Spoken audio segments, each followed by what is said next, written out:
बिस्मिल्लाहिर्रहमानिर्रहीम। अस्सलामुअलैकुम। पहाड़ी खबरां दे नाल मैं हाँ शबनम शाद। सब तो पहले आई दियां खास खबरां।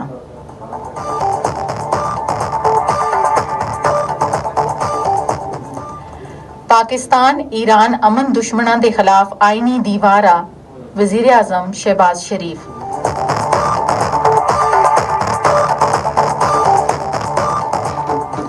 अमरीका ईरान मायदे ता आलमी बिरादरी सुन पाकिस्तान दे किरदार को तस्लीम कीता। अफ्रीकेन दे वर्किंग ग्रुप्स नाल राबते रेसन, दफ्तरे खारजा।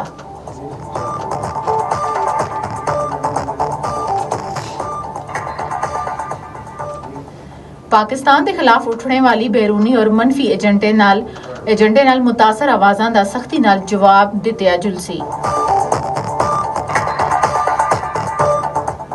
आज़ाद कश्मीर के इलाके रावलाकोट विच कलअदम अवामी एक्शन कमेटी का धरना जारी है, जबकि बाकी आज़ाद कश्मीर के इलाके विच मामूलाती जिंदगी बहाल हो रहे हैं।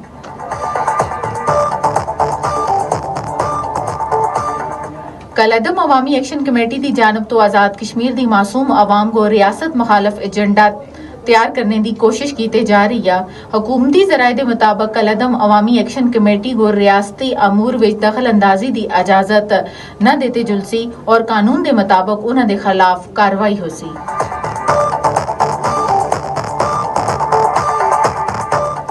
भारत के गैर कानूनी जेरे कब्जा जम्मू कश्मीर विच भारतीय इंतजामिया सुन सालाना अमरनाथ यात्रा दे वास्ते हफाजती इकदामात दी आड़ विच पैरा मिलिट्री दी अजाफी सैकड़ा कंपनियां और एलगेट कमांडोज यूनिट्स दी तैनाती कर छुड़ी है।